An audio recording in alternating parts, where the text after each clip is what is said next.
Assalamualaikum warahmatullahi wabarakatuh. Segala puji dan syukur kita panjatkan pada Allah Subhanahu wa Ta'ala yang telah memberikan nikmat yang sangat banyak kepada kita, terutama nikmat iman dan Islam. Salawat dan salam untuk Nabi besar kita Muhammad Shallallahu Alaihi Wasallam. Pada kesempatan ini saya akan menyampaikan presentasi tentang manajemen diri bagian kedua yang berisi tentang latihan untuk mandiri. Presentasi ini berguna untuk mengajari anak-anak, adik-adik, dan berguna untuk adik-adik kita yang sudah berusia 15, 17 tahun ke atas, yang mungkin belum lulus menjadi orang yang mandiri. Oke, kita mulai. Kalau dilihat dari istilah mandiri, bahasa guyonnya ya mandiri itu adalah sudah bisa mandi sendiri. Ya, untuk anak-anak kecil ya. Kemudian sudah tahu tugas apa yang harus dikerjakan, nyapu, ngepel, dan lain sebagainya, itu juga bisa dibilang mandiri. Nah, mengapa mandiri itu penting? Mandiri itu penting karena merupakan kekuatan dasar dari orang untuk menempuh kehidupan di hari-hari yang akan datang. Jadi orang itu tidak boleh tergantung atau selalu disuplai atau selalu dinaungi, disupport sama orang lain. Dia harus bisa berdiri sendiri, menopang hidupnya sendiri. Jadi kehidupannya harus dia atasi sendiri. Nah, ini agar seseorang itu mandiri dasar. Ini maksudnya mandiri dasar itu untuk anak-anak dan adik-adik, dan mandiri lanjut ya untuk yang agak dewasa, 15, 17, mungkin 17 ke atas. Maka harus dapat melakukan hal sebagai berikut. 1, meyakinkan diri benar-benar tentang pentingnya mandiri dengan mempelajari beberapa petunjuk Al-Quran dan hadis. Kalau kita yakin bahwa mandiri itu penting, maka kita akan kekeh dan getol melakukan kemandirian itu. Kemudian yang kedua, mengajari mandiri dasar pada anak-anak. Dan ketiga, melakukan langkah-langkah latihan agar mandiri lanjut kepada yang sudah agak dewasa pada diri sendiri. Oke. Meyakinkan diri tentang pentingnya mandiri. Nah, ini kita coba lihat dari petunjuk-petunjuk yang diberikan oleh Rasul kita yang tersaji dalam hadis-hadis berikut.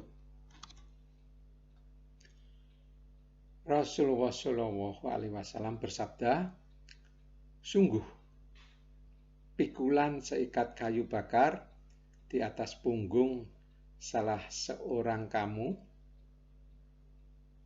lantas dijual lebih baik daripada dia meminta-minta kepada orang lain, entah itu diberi atau tidak diberi. Hadis riwayat Bukhari.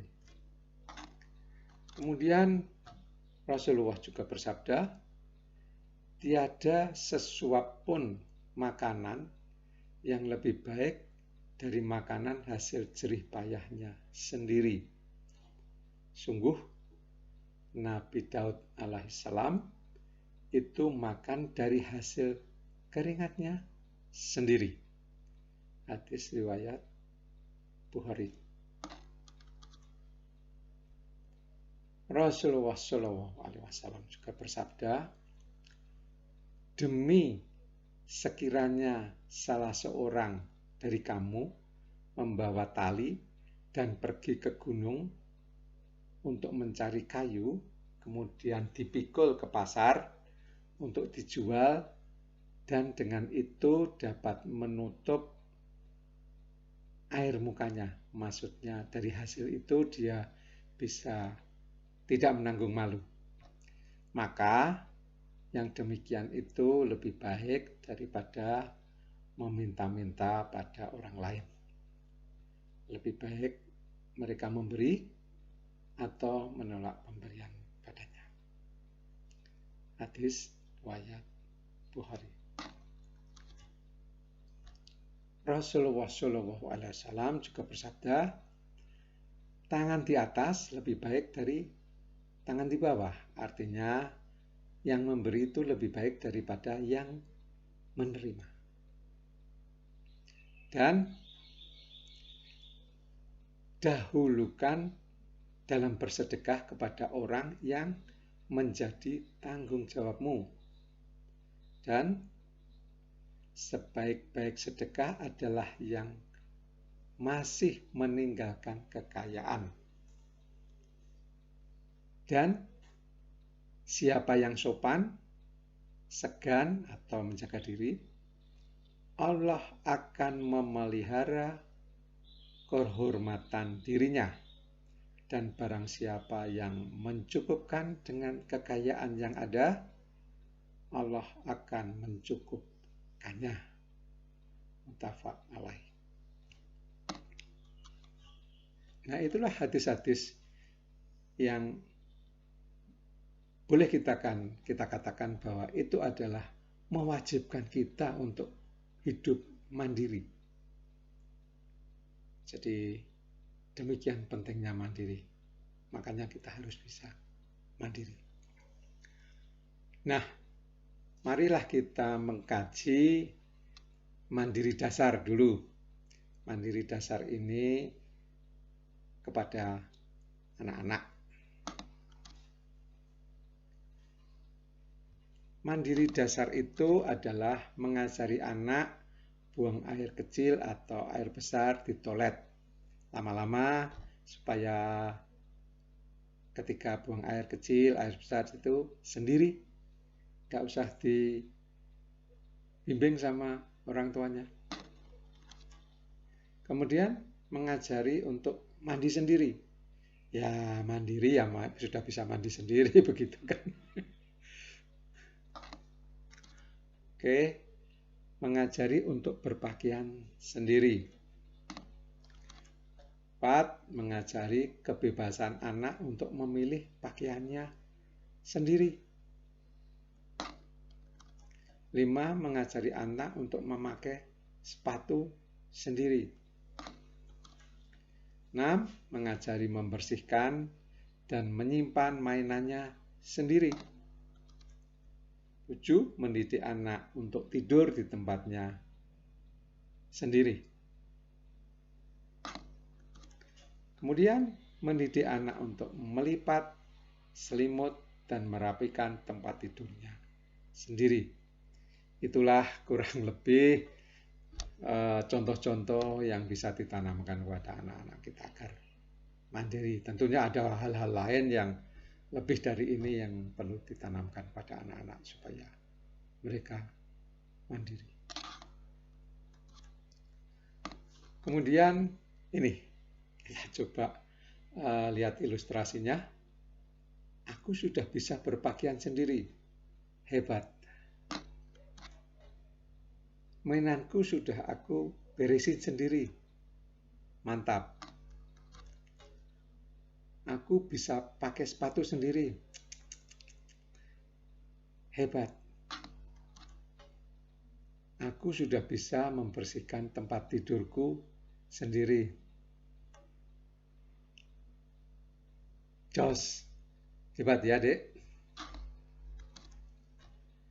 Nah, selain itu, kita harus mengajarkan anak-anak untuk mandiri spiritual.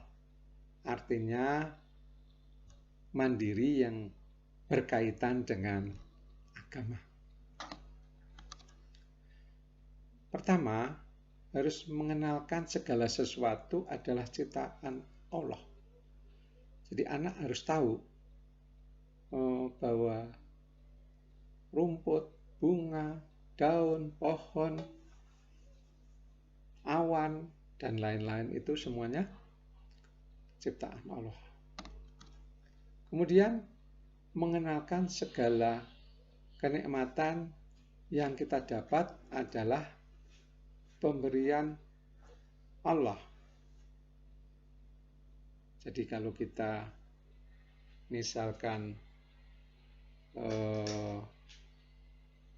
bernapas, kita bisa melihat, kita bisa jalan-jalan, melihat yang indah-indah, itu semua pemberian Allah. Kemudian mengajari anak untuk berterima kasih kepada Allah karena Allah lah yang memberi kita. Ucapkan Alhamdulillah. Segala puji bagi Allah.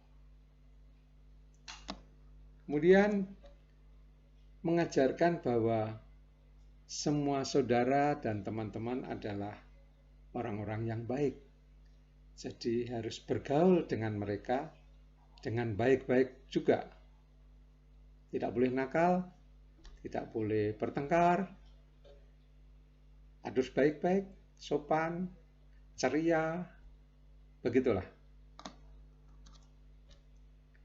Dan kelima, menjaga komunikasi, adab, dan norma yang baik antara dia dengan orang tua, saudara, dan teman-temannya. Jadi sama temannya juga harus baik-baik pergaulannya. Tidak boleh bertengkar, tidak boleh ledek-meledek. Terus kalau bergurau silahkan, kalau ledek-meledek tidak boleh. Terus kalau sama orang tua harus menghargai, harus sopan. Kalau dipanggil orang tua harus cepat datang. Begitulah adab-adab yang harus kita tanamkan kepada anak-anak. Kemudian mengajari anak untuk meminta maaf kalau merasa salah. Jadi ini harus ditanamkan sejak dini agar anak itu kalau sudah besar tidak kagok kalau mau minta maaf. Kalau salah ya salah, minta maaf, fair gitu. Nah ini tanaman ini tumbuh karena Allah. Sopan, menghargai, menghormati, menyayangi orang tua dengan tulus. Minta maaf, dia tidak boleh malu, baik kepada yang lebih gede atau sebaya, bahkan yang lebih kecil. Kalau memang salah ya minta maaf. Fair. Kemudian mengajar anak agar mandiri dengan lingkungannya. Yaitu mengajak anak membantu pekerjaan rumah. Nyapu, bersih-bersih, jangan ngotorin ruangan, dan lain sebagainya lah. Kemudian melatih anak untuk memberi pekerjaan atau disuruh untuk membeli sesuatu di warung. Jadi dia bisa bersosialisasi bagaimana caranya membeli, bagaimana caranya ngitung uang, membeli, dan lain sebagainya.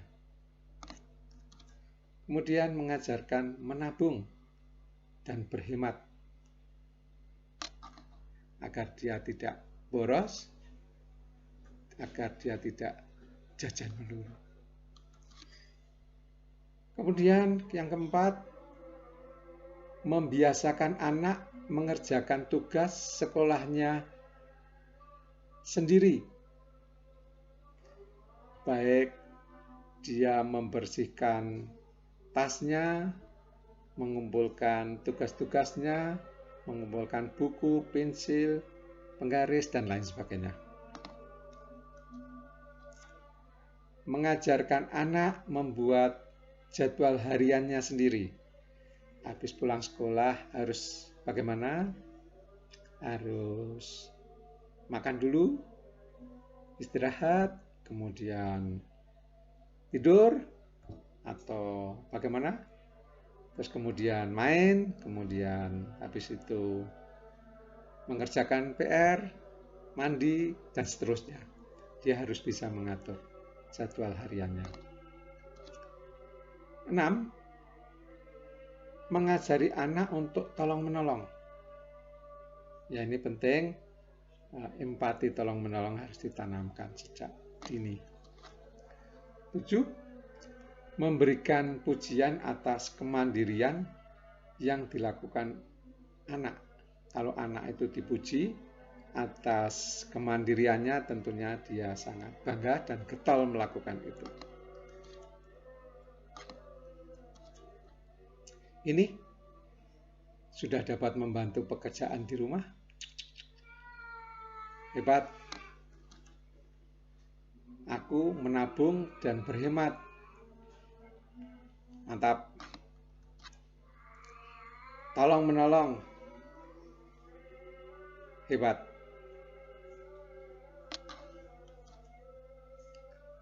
Perlu pertolongan. Nah, ini perlu dibuat mengerti oleh anak-anak bahwa kalau ada kecelakaan harus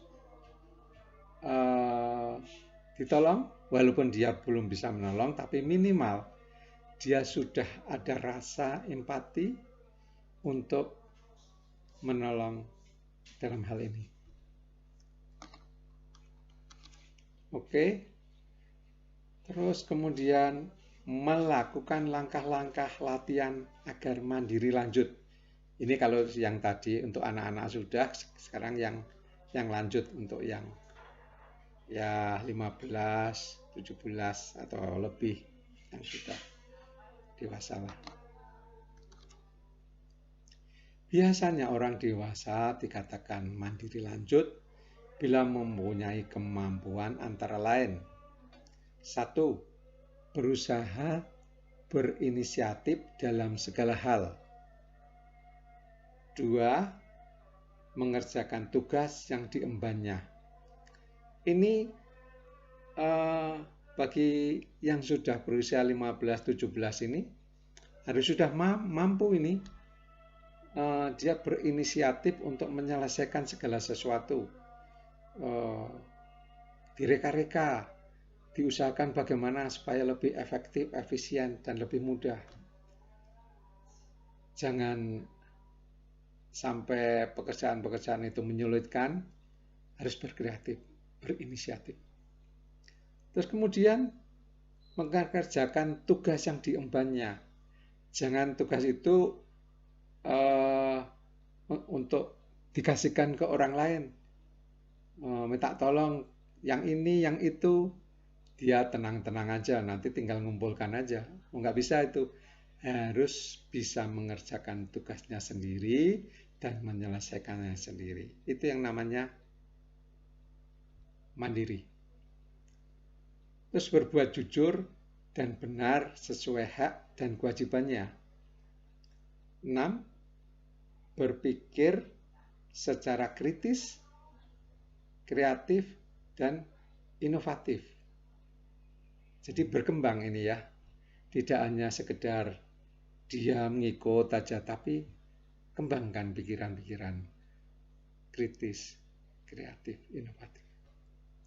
Kemudian yang ketujuh, tidak merasa rendah diri, karena dia bisa, tentunya tidak rendah diri, karena dia bisa mengerjakan. Kedelapan, membantu orang lain maksud kami, membantu orang lain dan lingkungannya. Jadi dia selain mengerjakan tugasnya sendiri, dia juga tanggap terhadap lingkungannya. Nah ini, yang ke-9, sudah bisa memilih antara benar dan salah. Nah ini mudah ya, memilih benar dan salah. Di agama kita juga diajarkan bagaimana yang benar, bagaimana yang salah. Nyuri itu jelas salah. Kalau beramal baik itu adalah benar. Udah jelas ya, gampang itu. Tapi yang ini, memilih, kelanjutannya ini, memilih yang terbenar dari yang benar-benar. Nah, ini mulai agak mikir. Contohnya, kita beli buah, kita mesti milih yang bagus-bagus. Nah, ini sudah mulai menggunakan pikiran ini. Ada suatu hal yang baik-baik, mana yang terbaik? Nah, sudah mulai mikir. Dan ini harus pikirannya harus hebat juga ini. Lebih hebat ini ketika memilih yang kurang salah dari yang salah-salah.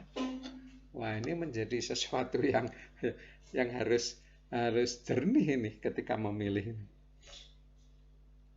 Kemudian ke-10, kuat bertahan dengan apa yang dimiliki, tidak meminta pertolongan orang lain dalam mengatasi problem. Dengan fasilitas yang ada, yang dia miliki, bisa mengatasi itu semuanya. Diusahakan, dan diusahakan. Mantap. Jangan sedikit-sedikit mengeluh, ini kurang ini, saya nggak punya ini, kurang ini. Wah, itu kurang mandiri itu. Coba gunakan fasilitas yang ada untuk mengatasi masalah. Mesti bisa. Terus yang ke-11, dapat membuat skala prioritas dan memilih prioritas yang terbaik agar berkembang menjadi lebih baik. Ini tidak mudah ini. Nah ini sebuah ilustrasi gigih, berusaha, pantang menyerah, tidak perlu dibantu. Ini dalam mengatasi kehidupan sehari-hari. Kemudian, nah kalau kita sudah bicara tadi ada pantang menyerah, ada jujur, ada macam-macam. Ini tentunya bisa terkemas dalam sesuatu yang ditambahkan etos kerja. Nah, etos kerja itu ya kita bisa bekerja di suatu tempat kerja, bisa bekerja di rumah, di sosial, dan lain sebagainya. Tapi etos kerja itu harus terbungkus dalam 3 hal penting, yaitu moral, pikiran, dan kerja. Jadi tidak boleh hanya kerja saja tanpa mikir dan tanpa menggunakan moral. Dan juga tidak boleh hanya kerja dan mikir, moral belakangan.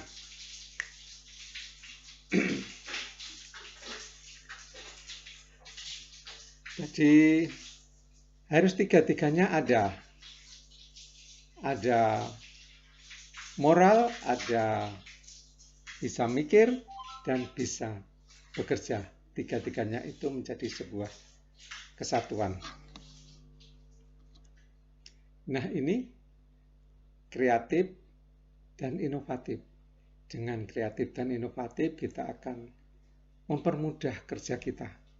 Jadi sesuatu yang sulit bisa kita membuat kreativitas, membuat inovasi-inovasi sehingga kerjaan itu lebih mudah, lebih efisien, lebih efektif. Nah, ini suatu skema yang kita bicarakan tadi, di mana pertama kali kita harus bisa memilih yang benar dan yang salah. Ini kan mudah ya. Kemudian kita memilih yang benar-benar, yang terbenar dari yang benar-benar. Ini agak sulit. Kemudian ini memilih yang kurang salah dari yang salah-salah. Ini sulit ya. Jadi dari mudah agak sulit, dan ini juga sulit juga ini melihat kecenderungan. Apakah dia mempunyai kecenderungan naik, turun, ke kiri, ke kanan, atau bagaimana?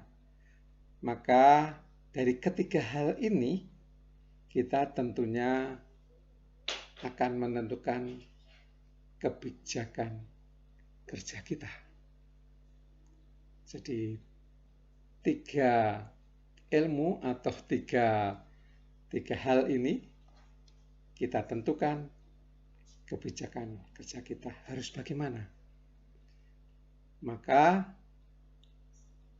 dengan kita latih secara konsisten, kita laksanakan menjadi sebuah kebijakan kerja kita yang sudah biasa kita lakukan dengan definisi bagaimana dan bagaimana secara jelas. Nah, ini hal-hal yang kita lakukan. Tentunya kalau ini kurang cocok, kurang sukses, ya kita naik lagi, muter lagi, balik lagi. Kurang cocok, muter lagi, balik lagi, sampai ditemukan sebuah kebijakan kerja yang benar-benar sesuai dengan apa yang diminta dan sesuai dengan mutu yang digariskan dan sesuai dengan lingkungan. Terus kemudian kalau sukses sudah. Oke.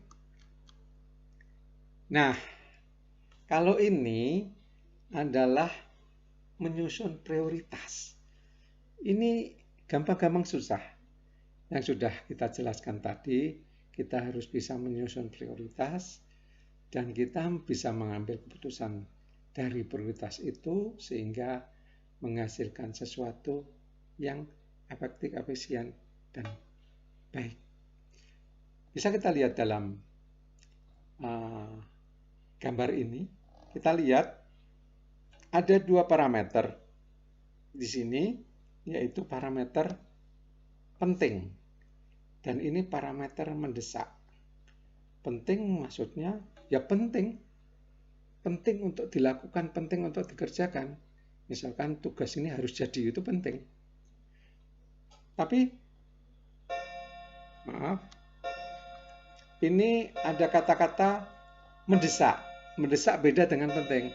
Contohnya saja kalau kita sedang ada telepon berdering, itu kategorinya adalah mendesak. Jadi harus kita angkat. Tentang isinya itu penting enggaknya ya nanti kalau sudah kita dengar isinya apa, itu baru kita tahu penting dan tidaknya. Tapi mendesak dia. Jadi agak sedikit beda antara penting dan mendesak. Nah, dalam analisa yang sederhana, kita bedakan ada penting, tidak penting. Ada mendesak, tidak mendesak. Maka bisa kita bagi menjadi 4, penting dan mendesak. Ini tidak penting tapi mendesak. Ini penting tapi tidak mendesak. Ini tidak penting dan tidak mendesak. Nah, dari itu tentunya kita bisa memilih penting dan mendesak. Nah, ini tidak penting dan tidak mendesak. Prioritasnya seperti itu. Dan sebetulnya ini bisa kita kembangkan lagi. Pentingnya bisa kita jabar lagi menjadi sangat penting, kurang penting, dan tidak penting. Menjadi 4 parameter. Mendesaknya juga begitu. Jadi 4 kali 4 ada 16 pilihan. Wah, lebih sulit lagi lah.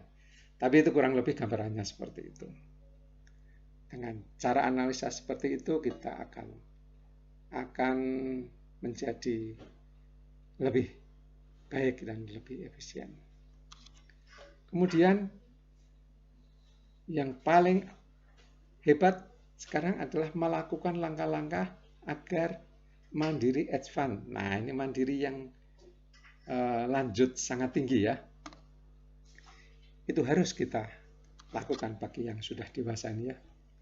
Yaitu melatih istiqomah dengan pilihan yang telah diambil, tetapi siap melakukan evaluasi. Jadi kita istiqomah, konsisten, nggak noleh kiri, nggak noleh kanan. Sudah kita ambil keputusan, ini yang kita akan lakukan itu. Ada orang bilang, oh ke kiri aja, terus kita ke kiri. Oh ke kanan aja, ke kanan. Enggak, konsisten, lurus. Nah, tetapi harus kita evaluasi. Kalau memang ternyata ada kekurangan, kita perbaiki. Kalau memang ada kesalahan, kita evaluasi, kita perbaiki, kita betulkan. Nah, begitu kira-kira.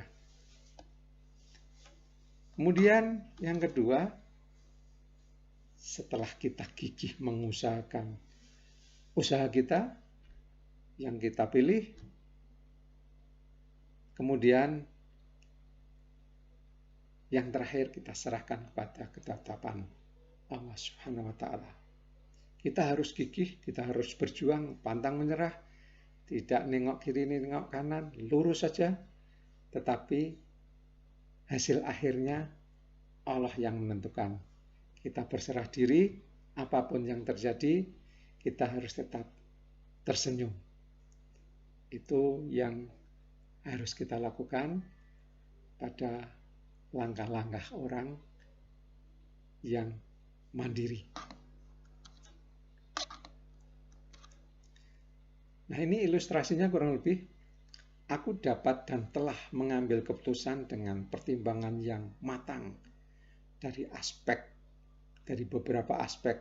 Kita pikirkan dari segi macam-macam lah. Pertimbangannya sangat matang sekali kita lakukan. Kemudian kita konsisten, gigih melakukan itu, kuat, tidak tengok kiri, tengok kanan, maju terus. Tapi hasilnya sekali lagi kita serahkan kepada Allah Subhanahu wa Ta'ala. Apapun yang terjadi, kita percaya bahwa itu selalu baik. Karena itu adalah pemberian Allah Subhanahu wa Ta'ala. Kita serahkan kembali kepada Allah dan tetap tersenyum. Itulah yang dapat kami sampaikan pada adik-adik, rekan-rekan, dan saudara-saudara semua untuk menghayati kemandirian agar kita bisa menamatkan kepiawaian tentang mandiri ini. Sehingga kita dapat mengarungi kehidupan ini dengan lebih mudah dan lebih baik dengan senyum. Itu yang dapat saya sampaikan. Wabillahi taufiq wal hidayah. Assalamualaikum warahmatullahi wabarakatuh.